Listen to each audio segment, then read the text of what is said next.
नमस्कार प्यारे बच्चे, स्वागत है आप लोगों का अपने परिवार कोसी ऑनलाइन क्लासेस पर।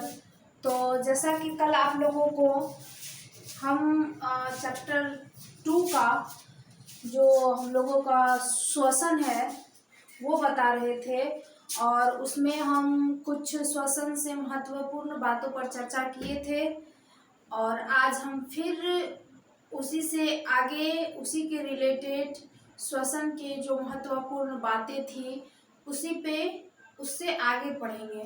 ठीक है, तो उम्मीद करते हैं कि कल जो हम पढ़ाए थे आप लोगों को वो चीज़ बहुत अच्छे से आपको समझ में आया होगा और आप बहुत अच्छे से समझे होंगे, उनका नोट्स बनाए होंगे और रिवाइज जरूर किए होंगे। तो आज हम क्या करेंगे, उनसे आगे पढ़ेंगे।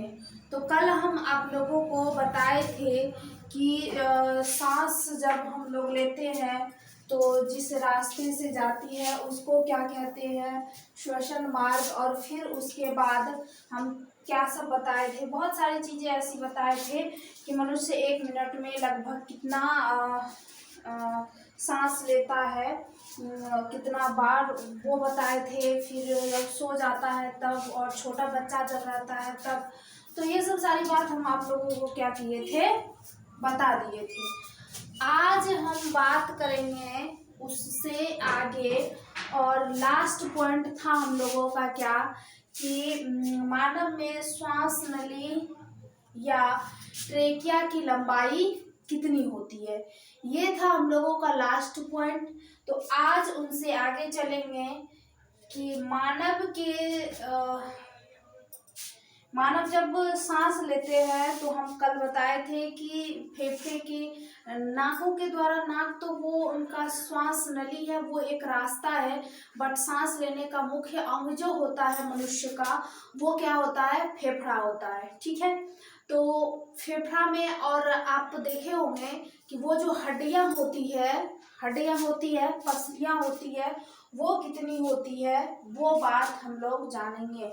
और नॉर्मल अगर हम वायु को स्टोरेज करें तो वायु को हम कितना स्टोरेज कर सकते हैं, वो चीजें आज हम लोग क्या करेंगे, जानेंगे।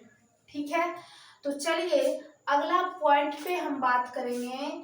और आपको मालूम है कि हम लोग क्या पढ़ रहे थे, श्वसन से जुड़ी महत्वपूर्ण तथ्य, मतलब महत्वपूर्ण बात। तो अगला बात जो होगा हम लोगों का, वो क्या होगा, वो होगा कि मानव के सीने में क्या होती है, मानव के सीने में, मानव की सीने में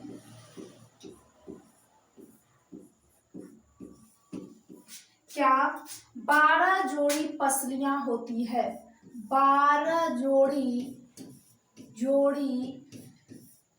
पसलियां होती है, 12 जोड़ी पसलियां होती है। ठीक है, 12 जोड़ी पसलियां होती है। एक बार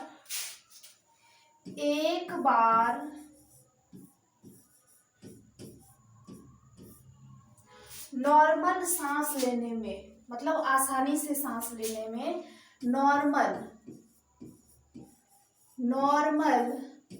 सांस लेने में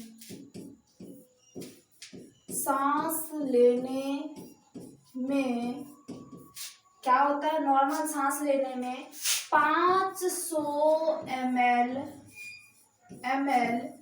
वायु, 500 ml वायु अंदर लेते हैं। 500 ml वायु क्या करते हैं, अंदर लेते हैं।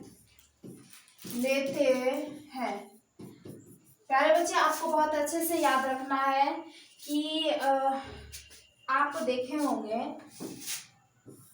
हम आपको बताते हैं, आप देखे होंगे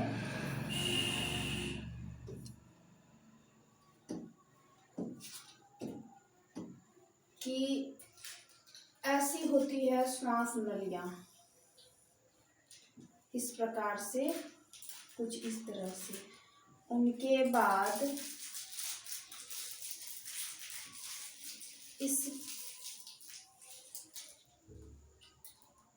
इस तरह से ऐसे ऐसे करके, ये कंकाल जो होता है, पसलियां होती है हमारे सीने में, इस तरह से पसलियां होती है, दोनों साइड से होगा तो इस तरह से पसलियां होती है, ठीक है।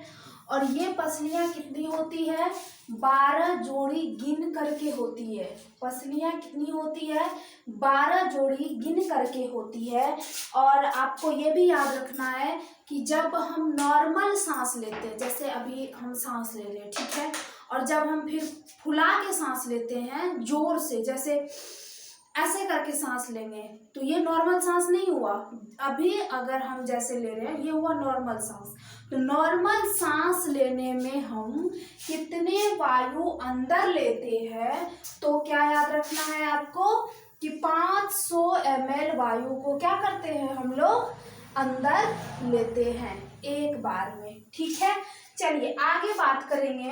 अगली बात यह है कि जब हम सांस लेते हैं तो 500 ml लेते हैं, और फेफड़े में अधिकतम वायु को स्टोरेज कितना कर सकते हैं, अधिकतम कितनी वायु को हम स्टोर करके रख सकते हैं, तो वो चीजें पॉइंट देखिए आगे क्या है। मानव फेफड़े में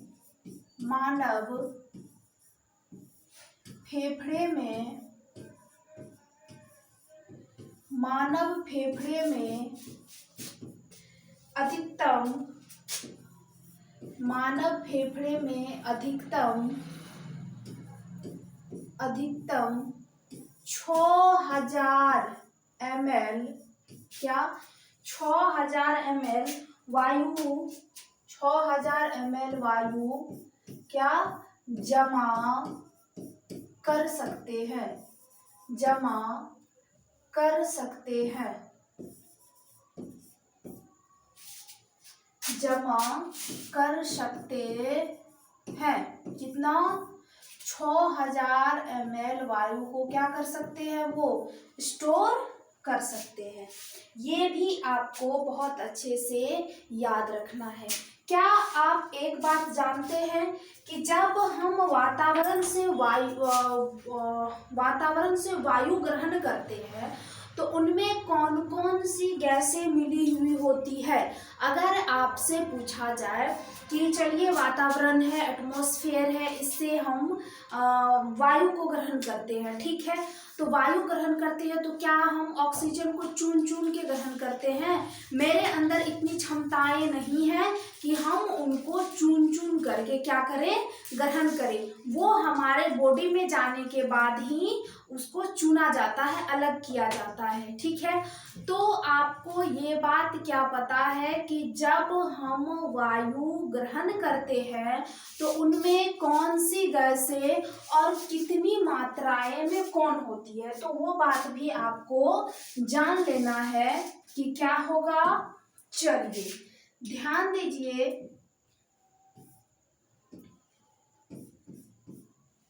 अगला पॉइंट लिखिए। जब हम वातावरण से क्या,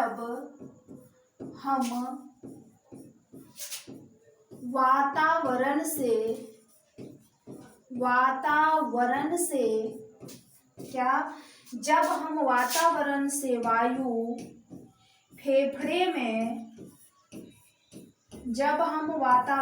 वायु फेफड़े में खींचते हैं, यानी लेते हैं, खींचते हैं, तो उसमें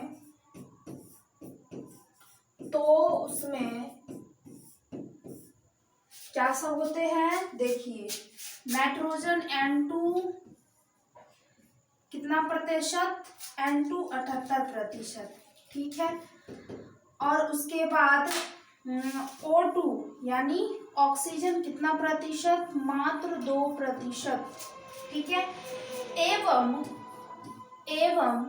CO2 कितना प्रतिशत, 0.03% होता है, 0.03%।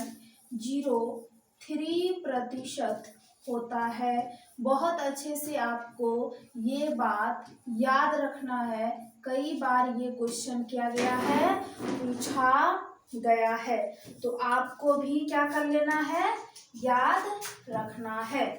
ठीक है, चलिए आगे बात करेंगे हम अगले पॉइंट पे। ये तो हो गया जब हम वायु को क्या करते हैं, खींचते हैं, तो कौन कौन सी गैसें उनमें मिली हुई होती है और कितना प्रतिशत होती है।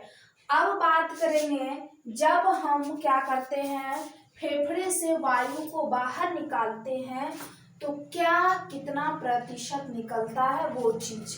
तो लिखिए, स्टार लगाइए और पॉइंट बनाइए। जब हम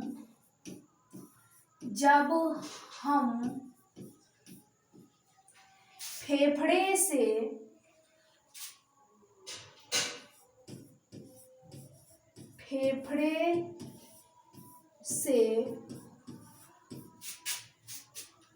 वायु, जब हम फेफड़े से वायु वातावरण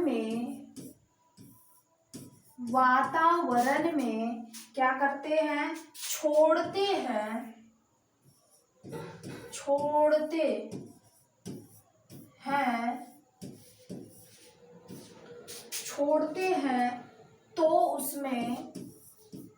तो उसमें क्या होता है, तो उसमें क्या नाइट्रोजन यानी N2 कितना प्रतिशत, 78%। ठीक है, और O2 कितना प्रतिशत, O2 कितना प्रतिशत, 17%।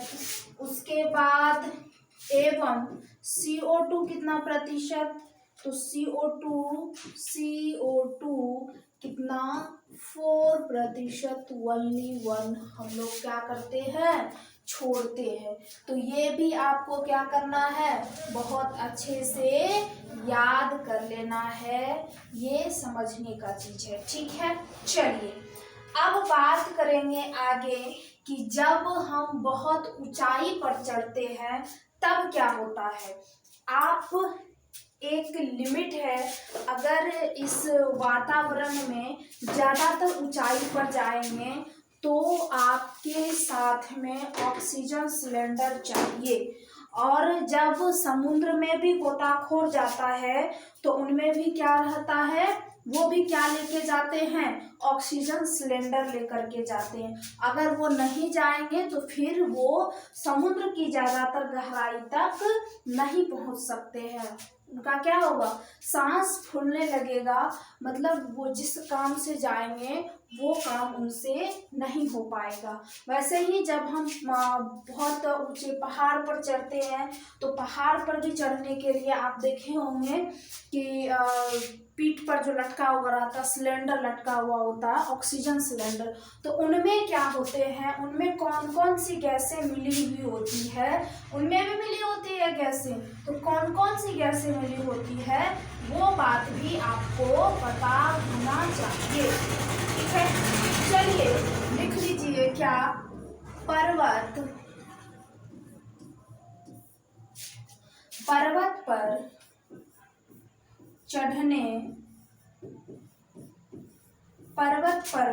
चढ़ने पर या समुद्र में जाने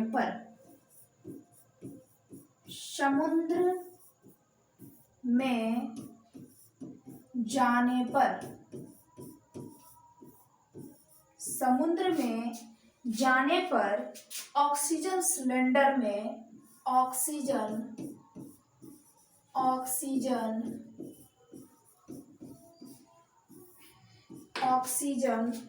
क्या सिलेंडर में क्या सब होते हैं, कौन कौन सी गैसें मिली हुई होती है, तो क्या सब ध्यान देंगे आप, O2 + N2 यानी ऑक्सीजन प्लस नाइट्रोजन, ये दोनों गैसें क्या होती है, मिली हुई होती है उस ऑक्सीजन सिलेंडर में। चलिए, ये आपके जानकारी के लिए बहुत इम्पोर्टेंट है। अगर मान लीजिए पूछ लिया तब आप क्या करेंगे, तो बहुत इम्पोर्टेंट है, तो इसको भी समझना बहुत जरूरी है। चलिए आगे बात करेंगे अगले पॉइंट पर हम, कि अगला पॉइंट हम लोगों का क्या है कि अगर 300 मीटर से अधिक समुद्र गहराई में जाते हैं तो फिर क्या होता है उनमें, कि जाने पर भी ऑक्सीजन सिलेंडर में कौन कौन सी गैसें मिली हुई होती है। तो ध्यान देंगे, 300 मीटर 300 मीटर से अधिक 300 मीटर से अधिक गहरे समुद्र में 300 मीटर से अधिक गहरे समुद्र में जाने पर ऑक्सीजन सिलेंडर में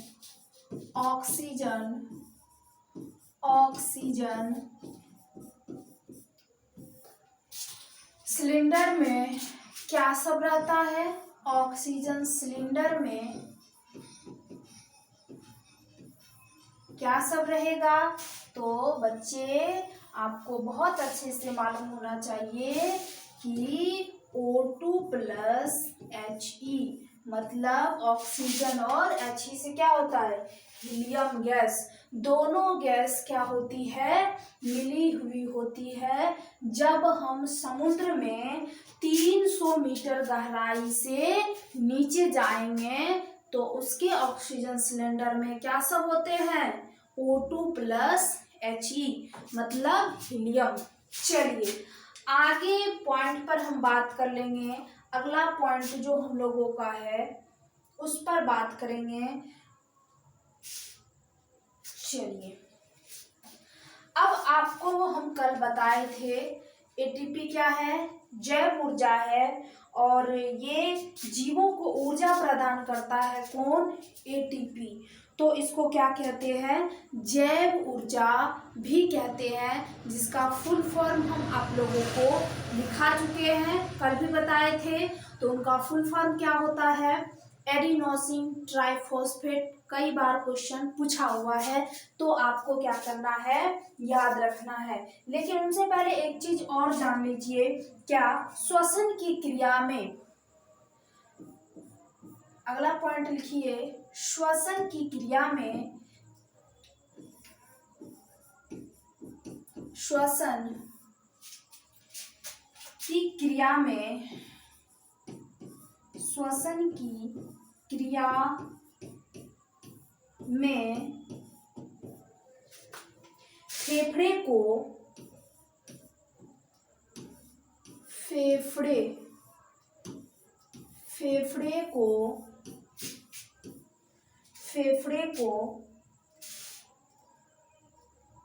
श्वसन करने में, फेफड़े को श्वसन करने में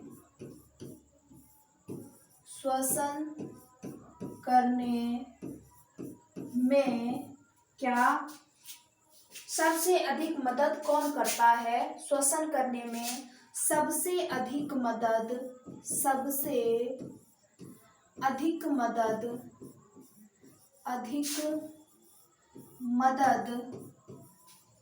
कौन करता है, अधिक मदद कौन करता है, डायफ्राम करता है। आपको नहीं पता तो हम बताते हैं कि डायफ्राम कहाँ होता है। जब हम लोग सांस लेते हैं तो हमारे सीने में, और वो फेफड़ा जो होता है, फेफड़ा के जस्ट नीचे, आप थोड़ा सा ध्यान देंगे यहाँ पे। मान लीजिए ये क्या है हमारा, एक यहाँ है, यहाँ से चलिए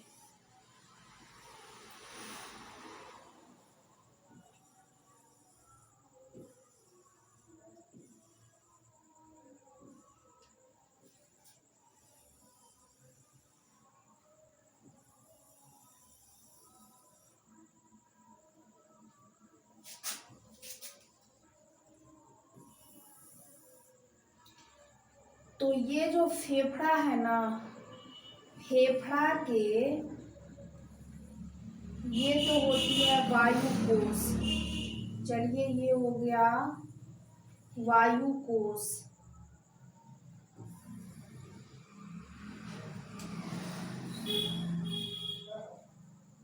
थोड़ा सा अच्छे से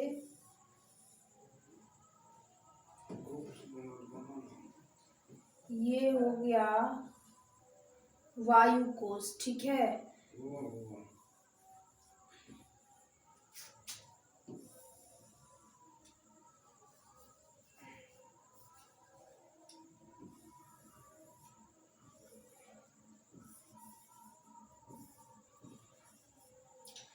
अब ये जो फेफड़ा है इसके नीचे होता है डायफ्राम, जो इसको ऊपर की ओर उठाए रखता है। तो जब अगर मान लीजिए ये डायफ्राम नहीं रहेगा तो फिर इसमें पंप नहीं हो पाएगा। डायफ्राम कहाँ होता है? फेफड़ा के जस्ट नीचे। अगर ये डायफ्राम नहीं रहेगा तो ये पंप नहीं कर पाएगा और फिर इस सांस लेने में प्रॉब्लम होगा। अगर मान लीजिए किसी को किसी कारणवश ये डायफ्राम क्या होते हैं, टूट जाते हैं, तो फिर वो आदमी क्या होंगे, मर जाएंगे। अगर डायफ्राम टूट जाएंगे तो वो आदमी क्या हो जाएगा, मर जाएगा। तो हमारे सांस लेने में डायफ्राम का क्या होता है, बहुत बड़ा योगदान होता है। ये भी आपको याद रखना है। चलिए अगले पॉइंट पे बात करेंगे। अगला पॉइंट क्या है हम लोगों का? अगला पॉइंट है कि एटीपी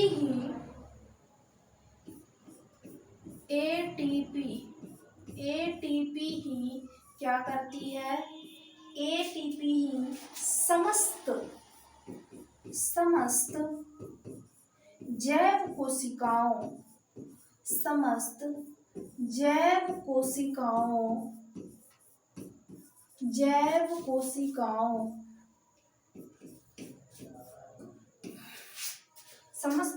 कोशिकाओं में क्या रासायनिक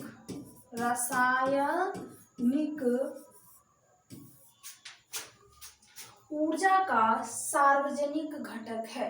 रासायनिक ऊर्जा का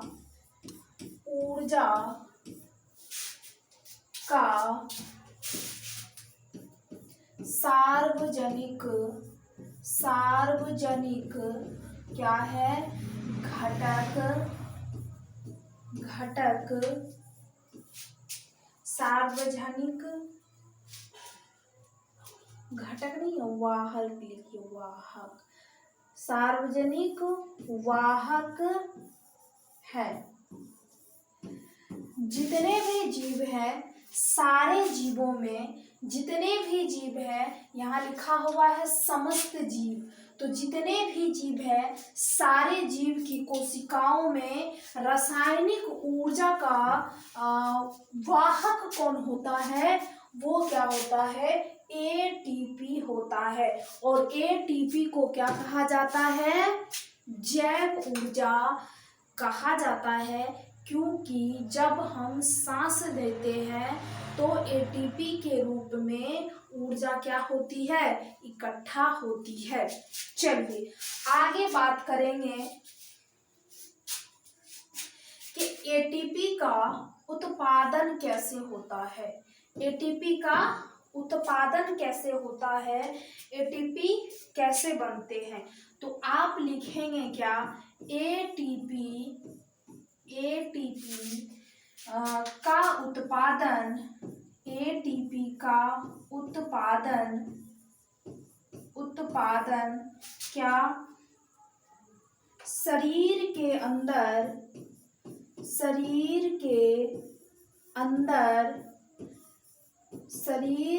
अंदर कैसे जीवित कोशिकाओं में, शरीर के अंदर जीवित कोशिकाओं में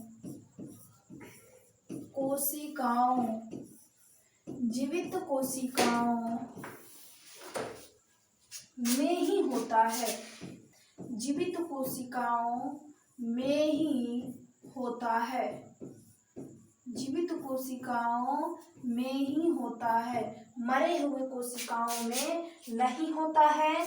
इसलिए इसे क्या कहते हैं? जैव ऊर्जा कहते हैं। इसलिए इसे जैव ऊर्जा कहते हैं।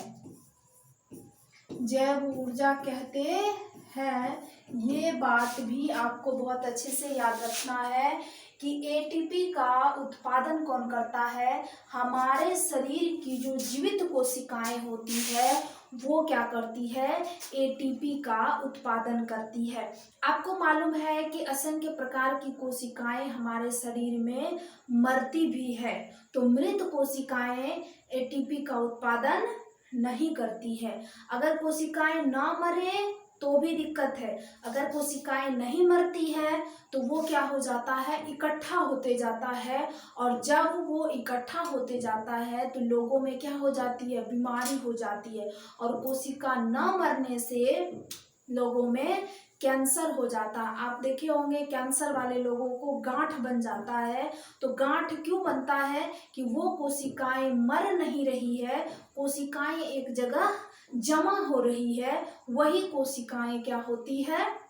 बीमारी का रूप ले लेती है। इसलिए हमारे शरीर में असंख्य प्रकार की कोशिकाएं मरती भी है, तो मरी हुई कोशिकाएं एटीपी का यानी जैव ऊर्जा का निर्माण नहीं करती है। जीवित कोशिकाएं क्या करती है? जैव ऊर्जा का निर्माण करती है। ये बात बहुत अच्छे से आपको क्या करना है? याद रखना है। चलिए आगे बात करेंगे अगले पॉइंट पर। ये पॉइंट आप लोगों के लिए बहुत इम्पोर्टेंट है। तो देखिए, एक चीज तो हम आपको बता चुके हैं कि एटीपी का फुल फॉर्म क्या होता है? एडिनोसिन ट्राइफॉस्फेट बता चुके हैं, दोबारा नहीं बताएंगे। चलिए अब एक चीज और लिख लीजिए कि ग्लूकोज को कोशिकीय ईंधन कहते हैं। कोशिकीय ईंधन किसको कहते हैं? अगर किसी को, आप देखे होंगे अर्जेंट में किसी को किसकी जरूरत होती है? एनर्जी की जरूरत होती है, तो वो क्या करते हैं? उसको क्या पिलाया जाता है? ग्लूकोज पिलाया जाता है। तो हमारे शरीर को ग्लूकोज क्या करता है? एनर्जी उत्पन्न करता है, मतलब एनर्जी देता है। तो ग्लूकोज को क्या कहा जाता है? कोशिका का ईंधन कहा जाता है। किसको? ग्लूकोज को। तो जिसको भी एनर्जी की कमी हो वो ग्लूकोज का सेवन कीजिए, ठीक है? डायरेक्ट क्या मिलेगा? एनर्जी मिलेगा, एनर्जी लॉस नहीं होगा। तो चलिए हम लिख देते हैं ग्लूकोज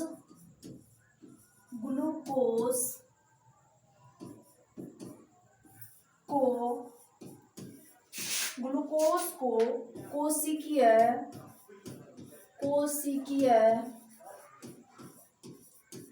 ईंधन